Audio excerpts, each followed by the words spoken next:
Back in 2014, rapper Freddie Gibbs and producer Madlib released their first of two collaboration albums in Piñata, and many Freddie Gibbs fans considered that one of his best works to date. And now 6 years later, I'm doing a review on it. I've actually known about Freddie Gibbs since 2011, back in 2K12, because he had a song called Make It Look Easy. That's how the hook of the song goes. That's a very G-rated version of his come up to where he was to where he is now. Freddie also had songs on the GTA 5 soundtrack, and most notably, Still Living. That song is just such a banger. I should have listened to Piñata back in 2016 because not only did I buy GTA at that time, but I was listening to some of the instrumentals on these songs, and I remember rapping over the Thuggin instrumental. It was just for practice. It was never gonna be on YouTube or anything like that. But this album, though, this is phenomenal. There's literally not a single song that I dislike on this album.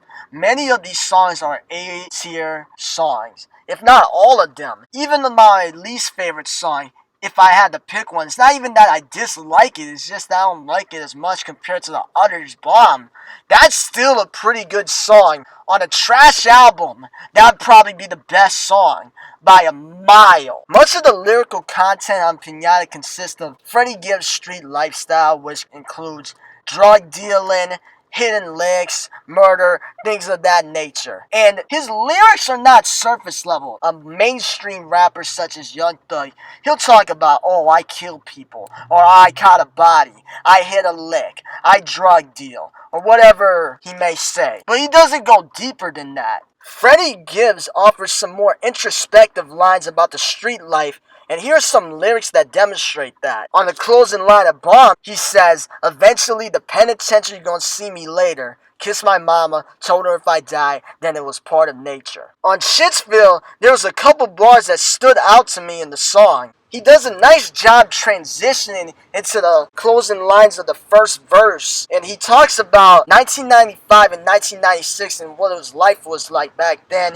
He makes a reference to the movie Friday, which came out in 95. And then he talks about 1996, how he was having sex with this girl. And then he would steal condoms from his dad's bottom drawer, from what Freddie said was used on his dad's bottom hole. That's his words, not mine. He then asks himself if his mom knows about his dad's side chick, whether or not if she found the drugs in his shoebox, or if she knows that her brother is doing drugs, and what would she do if Freddie were to die because of the streets. Then on the second verse, he really drops this big time gem. He says, this white devil society dare N-word to do drugs and dare your ass to deal them, distribute and conceal them. My N-words got no boats or ports, how you think we got them? Crack was black, America's cup of coffee in the beginning. When they crept up and you walking, you crackers fight the feeling. Earlier on the verse he says, trapped the N-word and his wife for his wallet and wristwatch.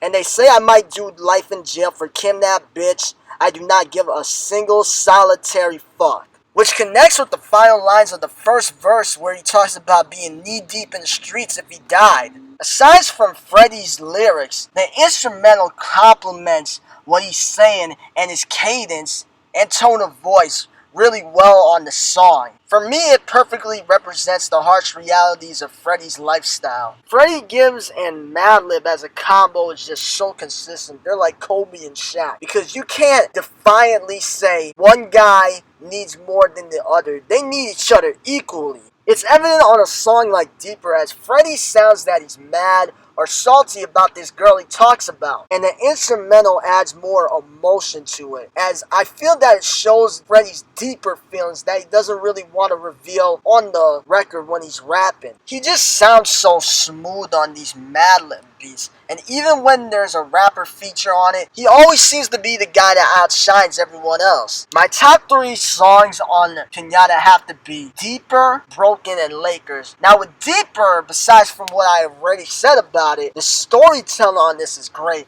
And I like how Freddie Gibbs is not playing the victim entirely. He admits his fault. There's a line on the first verse. He says that he's still living life like he's 16 and is really aware that him still being in the streets can be a reason why she's not with them anymore. But he also talks about her faults as well, saying that she used to like guys from the hood, but now she doesn't. And she's going out with this guy that's an astronaut, and then the crazy twist at the end where apparently at first the astronaut thought it was his baby, but it's not. And it probably is Fred's baby, even though he doesn't ever actually say that or confirm it on the song. The context clue for that is him referencing him and her having unprotected sex. And if that is indeed what is the case on that song, it's even deeper than it already is. No pun intended when I say that. As she leaves Freddie for an astronaut because the streets aren't going to support the kid. Of course, the astronaut's going to be more supportive for the kid, as having a kid costs a lot of money. You can ask my cousin about that. But then on Broken, I would say those are my favorite lyrics from the album. It's already introspective as it is, but this has definitely got to be the most introspective track on this album when it comes to Freddie Gibbs and the street life. There's a really good line in there. He was saying on the second verse, really the second verse, they just has a lot. It's just full of lyrical gems. This is a real great line. Hiding my insecurities with this gang flag. Wow. That's something you won't hear a lot of these guys say. Let's say YG, for example. You won't hear these lines from YG. The second verse is about his relationship with his dad. So the next line he says after his insecurities with the gang flag, we both despise the police, but he wore the same badge. And as a child, I admired that now. I wonder how. It's really relevant, that detail. What's been going on with George Floyd and all the protests that have been prompted due to his unjustly death. There was another line, not on Broken, but Knicks, where on the second verse of that song, he talks about a friend that lost his life because of the police. This is the lyric exactly. Police killed my N-word in '06. Only thing he losing is his pension. Ain't that about a bitch? If I see that hoe, I got a slug for him. I want to kill him slow like I ain't got no love for him. I want to torture him and burn him, drag him to hell with me. Those are really relevant lines considering the times that we're in now. I mean, police brutalities, that's just been a thing for too many years. But especially now, when I was going over the lyrics, because I would say I'm more of a visual learner compared to a audio learner. And sometimes I need to look at the lyrics on Genius, follow along with them in order to get the meaning of a line, because some things might fly over me if I don't look over the lyrics. And when I was looking this up on Genius, I was like, damn, man. Well, I've been watching concerts that Freddie Gibbs has done on YouTube. He has the crowd chant, fuck police. Say fuck police. Fuck police. Fuck police. Fuck police. I told him fuck police. Fuck police. And then it comes from not just seeing these black men and children because of someone like Tamir Rice get unjustly murdered, and then the police get away with it. It's also a personal thing for Freddie. But back on Broken for a second, and there was another line I really liked on the second verse. He says, and I'm a crook and you crooked. That's all we have in common.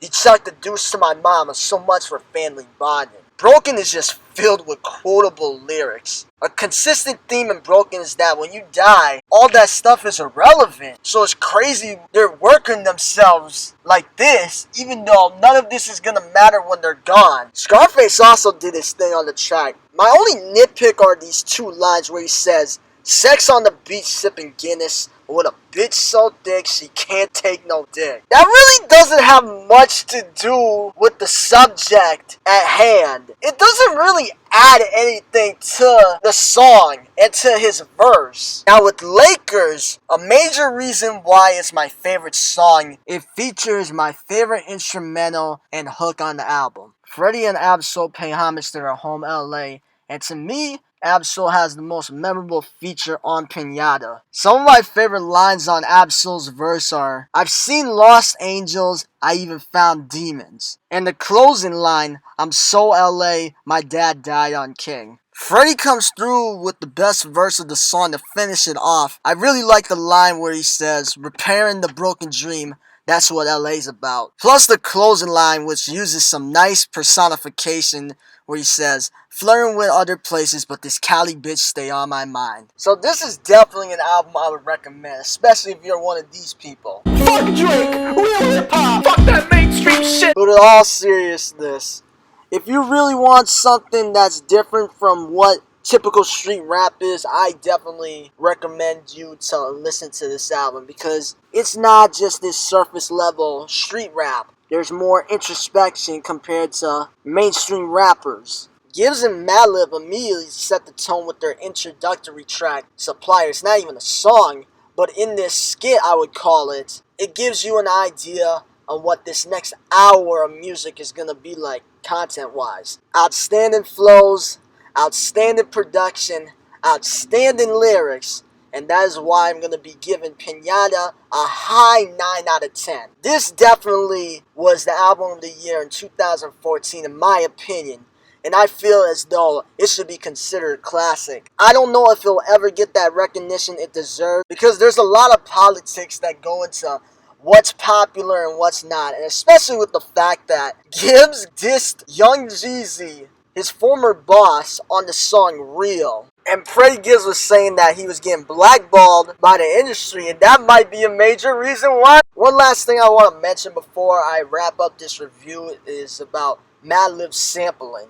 There's going to be a video link down in the description, and it shows you all of the samples that were used in Piñata. And it really shows you how innovative Madlib is when it comes to using samples. Appreciate anybody that has made it to this point of the video. Feel free to comment on ways I can improve my review style or any album suggestions for me to review next. Freddie Gibbs has made me such a fan that on my last diss track I did, which is on Jake Paul, I used the instrumental for Harold's on it, which is another stellar song on Piñata. So if you want to check that out, feel free to do so. And let me know what you think, either positive feedback or ways I can improve my rapping because I'm far from the MC that Freddie is. So this is the Whatever Kid, and it's on to the next one.